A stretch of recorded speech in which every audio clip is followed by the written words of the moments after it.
വിറപ്പിച്ച Hamas ഇന്ത്യയിലേക്ക് എത്തുകയാണോ? Pak occupied കാശ്മീരിലേക്ക് ഹമാസിനെ ക്ഷണിച്ചതാരാണ്? ഇന്ത്യയോട് ഹമാസിനെ കരുതിയിരിക്കണമെന്ന് മുന്നറിയിപ്പ് നൽകുകയാണ് ഇസ്രയേൽ. ഇത്രനാളും ഹമാസിനെ തീവ്രവാദി സംഘടനയായി മുദ്രകുത്താതിരുന്ന ഇന്ത്യയുടെ മേൽ ആ തീരുമാനം മാറ്റാൻ ഇപ്പോൾ സമ്മർദ്ദം ചെലുത്തുന്നതിന്റെ കാരണം എന്തായിരിക്കും? നമുക്ക് കാര്യങ്ങൾ വിശദമായിട്ട് തന്നെ പരിശോധിക്കാം. അതിനു മുൻപ് ഒരു ചോദ്യം: ഹമാസിനെ ഇന്ത്യ തീവ്രവാദ സംഘടനയായി പ്രഖ്യാപിക്കണമെന്ന് നിങ്ങൾ ആഗ്രഹിക്കുന്നുണ്ടോ? നിങ്ങളുടെ അഭിപ്രായം എന്തായാലും കമന്റായി രേഖപ്പെടുത്തൂ. നമുക്ക് നേരെ വീഡിയോയിലേക്ക് പോകാം. വർഷങ്ങളായി ഇസ്രയേലിന്റെ ദുസ്വപ്നമായി തുടരുന്ന സായുധ സംഘടനയായ ഹമാസിനെ തീവ്രവാദി ഗ്രൂപ്പായി കണക്കാക്കണമെന്ന് ഇന്ത്യയോട് ആവശ്യപ്പെടുകയാണ് ഇസ്രായേൽ. പെട്ടെന്ന് ഇങ്ങനെ ഒരു ആവശ്യവുമായി ഇസ്രായേൽ ഇന്ത്യയെ സമീപിക്കാൻ ചില കാരണങ്ങളുണ്ട്.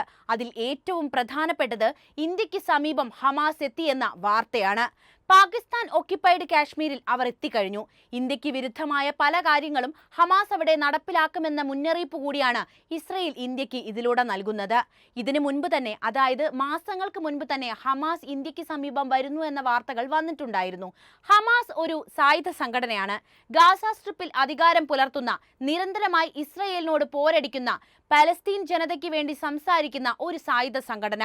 ഗാസ സ്ട്രിപ്പിൽ നിന്നും എന്തിനാണ് അവർ POKയിലേക്ക് എത്തിയെന്നത് ഇവിടെ പ്രസക്തമായ ചോദ്യമാണ്. ഇസ്രയേലിന്റെ ഭാഗത്തു നിന്നും അതിനെക്കുറിച്ച് വരുന്ന വാർത്തകൾ പറയുന്നത് അവർ ഗാസ സ്ട്രിപ്പിൽ നിന്നും, അതായത് ഇന്ത്യക്ക് ഭീഷണിയാകുന്ന തരത്തിൽ POKയിലേക്ക് ചേക്കേറുന്നു എന്നതാണ്. ലഷ്കർ ഇ തൗബയുമായി ചേർന്ന് ഹമാസ് പുതിയ സൗഹൃദം രൂപീകരിച്ച് ഇന്ത്യക്കെതിരെ തിരിയുമെന്ന മുന്നറിയിപ്പാണ് ഇസ്രയേലിന്റെ ഭാഗത്തു നിന്നും ഉണ്ടായിരിക്കുന്നത്.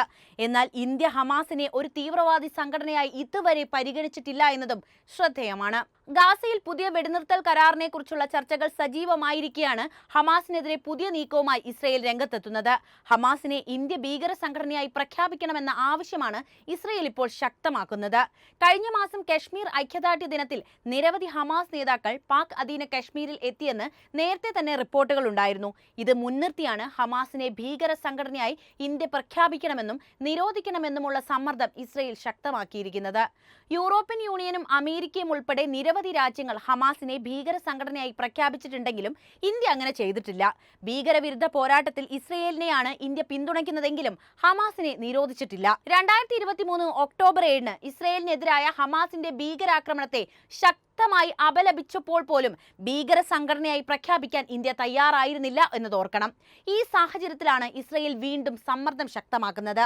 കഴിഞ്ഞ മാസം ഹമാസ് നേതാക്കളെ പാക് അധീന കാശ്മീരിൽ കണ്ടെത്തിയത് ഗൗരവമായി കാണണമെന്നാണ് ഇന്ത്യക്ക് ഇസ്രയേൽ നൽകുന്ന മുന്നറിയിപ്പ്.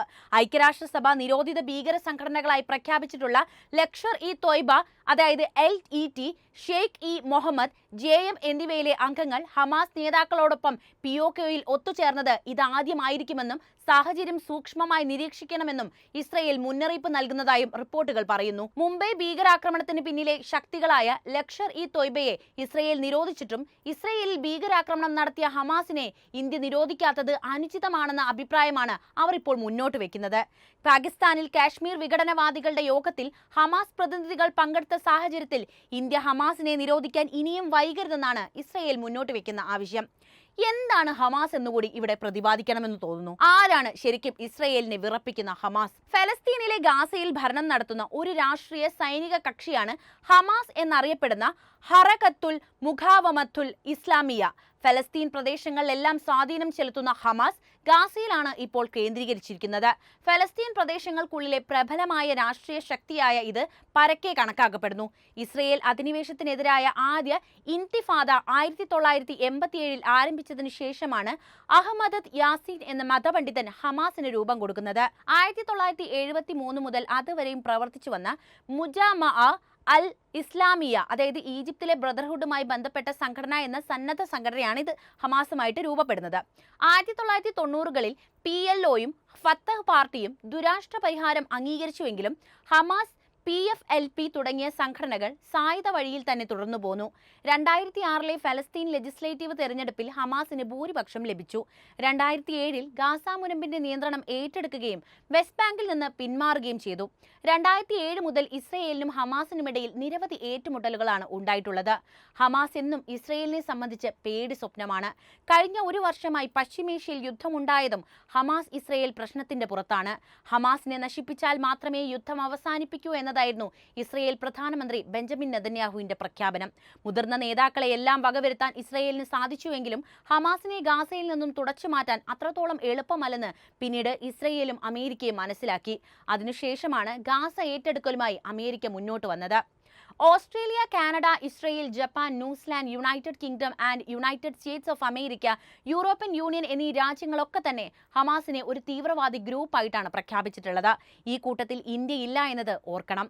അടുത്തത് നമ്മൾ നേരത്തെ ചോദിച്ച ചോദ്യം, ഇസ്രയേൽ എന്തുകൊണ്ട് ഇന്ത്യ അതിന് നിർബന്ധിക്കുന്നു എന്ന ചോദ്യത്തിലേക്ക് വരാം.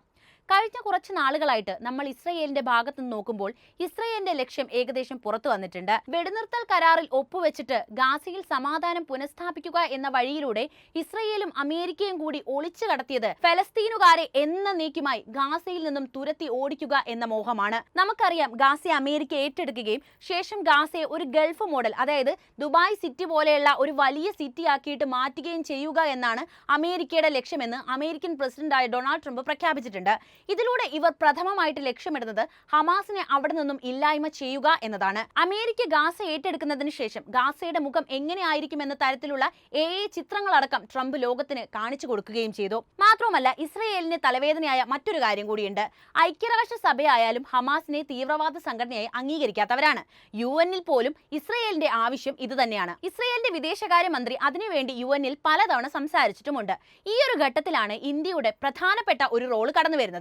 ഇന്ത്യ കൂടി തീവ്രവാദ ഗ്രൂപ്പായിട്ട് അംഗീകരിക്കുമ്പോൾ UN അല്പം കൂടി സപ്പോർട്ട് ഇസ്രയേലിന് കിട്ടുമെന്ന് ഇസ്രയേലിന് അറിയാം. ഇത് ആദ്യമായിട്ടല്ല ഹമാസിനെ നിരോധിക്കണമെന്നും ഹമാസിനെ തീവ്രവാദി സംഘടനയായി മുദ്ര കുത്തണമെന്നുമൊക്കെ ഇന്ത്യയോട് ഇസ്രയേൽ ആവശ്യപ്പെടുന്നത്. ഇപ്പോൾ POKയിൽ ഹമാസ് എത്തിയിട്ടുണ്ടെന്നതും അത് ഇന്ത്യക്ക് ഭീഷണിയാണെന്നും പറഞ്ഞുകൊണ്ടാണ് ഇസ്രയേൽ തന്റെ ആവശ്യം മുന്നോട്ട് വെക്കുന്നത്. എന്നാൽ കാലങ്ങളായി ഈ ആവശ്യം ഇസ്രയേൽ ഇന്ത്യക്ക് മുൻപാകെ വെക്കുന്നുണ്ട്. പക്ഷേ ഇന്ത്യ ഇതുവരെ അത് സ്വീകരിച്ചിട്ടില്ല എന്നതാണ് വസ്തുത. ശരിക്കും പറയുകയാണെങ്കിൽ ഹമാസിനെ തീവ്രവാദ സംഘടനയായി അംഗീകരിക്കാമെന്ന് പറയുന്നത് ഇന്ത്യയെ സംബന്ധിച്ച് അത്ര എളുപ്പമുള്ള കാര്യമല്ല. കാരണം ഇന്ത്യയിൽ തന്നെ ഈ വിഷയത്തിൽ വിഭിന്ന അഭിപ്രായക്കാർ ഉണ്ട്. അടുത്ത ദിവസങ്ങളിലാണ് ശശി തരൂർ ഇതിന്റെ പേരിൽ പഴി കേട്ടിട്ടുള്ളത്. നമുക്കറിയാം, ഇന്ത്യയുടെ വിദേശകാര്യ മന്ത്രിയായിരുന്ന ശശി തരൂർ ഹമാസ് ഒരു ടെററിസ്റ്റ് ഗ്രൂപ്പാണ് എന്ന് പറഞ്ഞതോടെ വലിയ ആക്രമണങ്ങൾ അദ്ദേഹത്തിന് നേരിടേണ്ടതായി വന്നിട്ടുണ്ട്. പ്രത്യേകിച്ചും സൈബർ ഇടങ്ങളിലാണ് ജനങ്ങൾ അദ്ദേഹത്തിനെതിരെ ആഞ്ഞടിച്ചത്. മാത്രവുമല്ല, ഹമാസിന് അന്താരാഷ്ട്ര തലത്തിൽ രണ്ട് പ്രബലരായ ശക്തികളും മികച്ച പിന്തുണയും നൽകുന്നുണ്ട്. അതിൽ പ്രധാനി റഷ്യയും മറ്റൊരാൾ ചൈനയുമാണ്. ചൈനയും റഷ്യയുമായി മികച്ച ബന്ധം പുലർത്തുന്ന സംഘടനയാണ് ഹമാസ് എന്ന് ഈ അവസരത്തിൽ പറയേണ്ടിയിരിക്കുന്നു. അടുത്ത ദിവസങ്ങളായി ഒരു വാർത്ത വന്നിട്ടുണ്ടായിരുന്നു. ഗാസയിലെ വെടിനിർത്തൽ രണ്ടാം ഘട്ടത്തിലേക്ക് കടക്കുമ്പോൾ എന്തൊക്കെ ചെയ്യണമെന്ന് റഷ്യയിലെ ഉദ്യോഗസ്ഥരുമായി ചർച്ച ചെയ്യാൻ ഹമാസിന്റെ നേതൃത്വം എത്തിയെന്നതായിരുന്നു ആ വാർത്ത. ഹമാസിന് റഷ്യയും അതുപോലെ തന്നെ ചൈനയും നൽകുന്ന പിന്തുണ ഇസ്രയേലിനെ സംബന്ധിച്ച് വലിയ വിഷമമുണ്ടാക്കുന്നത് തന്നെയാണ്. ഈ അവസരത്തിൽ ഇന്ത്യയെ ഇസ്രയേലിനോടൊപ്പം ചേർക്കാൻ തന്നെയാണ് ജൂതന്റെ ലക്ഷ്യവും. കാരണം ഇസ്രയേലും ഇന്ത്യയുമായി തുടരുന്നത് വളരെ മികച്ച സൗഹൃദമാണല്ലോ. അതോടൊപ്പം തന്നെ ഫലസ്തീൻ രാഷ്ട്രം എന്ന ആശയത്തിന് ഇന്ത്യ വർഷങ്ങളായി പിന്തുണയും നൽകുന്നുണ്ട്. അടുത്ത കാലത്താണ് ഹമാസ് ഇസ്രയേൽ ആക്രമിച്ചപ്പോൾ ആദ്യം വിളിച്ചത് ഇന്ത്യ ആയിരുന്നു എന്ന് ഇസ്രയേലിന്റെ ഓഫീസർ പറഞ്ഞത്. ഈ സൗഹൃദത്തെ മുൻനിർത്തിക്കൊണ്ട് തന്നെ UN അതുപോലെ തന്നെ ആഗോളതലത്തിലും ഇന്ത്യയുടെ പിന്തുണ കൂടി സ്വന്തമാക്കി ഹമാസിനെ കൂടുതൽ ഒറ്റപ്പെടുത്താനുള്ള ശ്രമങ്ങൾ ഇസ്രയേലിന്റെ ഭാഗത്തു നിന്നും ഉണ്ടാകുകയാണ്. ഇതിന്റെ ഭാഗമായിട്ട് തന്നെയാണ് ഇന്ത്യയിൽ ആക്രമണം നടത്തിയ ടെററിസ്റ്റ് ഗ്രൂപ്പായ ലഷ്കർ-ഇ-തൗബയെ തീവ്രവാദ സംഘടനയായി അംഗീകരിക്കാൻ ഇസ്രയേൽ മുതിർന്നത്. 26/11 നടന്ന ആക്രമണത്തിൽ പങ്കുണ്ടെന്ന് കണ്ടെത്തിയ ഈ സംഘടനയെ ഇങ്ങനെ പ്രഖ്യാപിക്കുക വഴി ഇന്ത്യയുടെ സമീപനം തിരുത്തണമെന്ന ആവശ്യമാണ് ഇസ്രയേൽ മുന്നോട്ട് വെക്കുന്നത്. അപ്പോൾ ഈ വിഷയത്തിലെ ഇന്ത്യയുടെ നിലപാട് എന്തായിരിക്കുമെന്ന് നമുക്ക് കണ്ടറിയാം. അപ്പോൾ മറ്റൊരു വീഡിയോയുമായി വീണ്ടും എത്താം. അപ്പോൾ ഈ വീഡിയോ ഇഷ്ടപ്പെട്ട ലൈക്ക് ചെയ്യാനും ഷെയർ ചെയ്യാനും പ്രത്യേകം ശ്രദ്ധിക്കുമല്ലോ.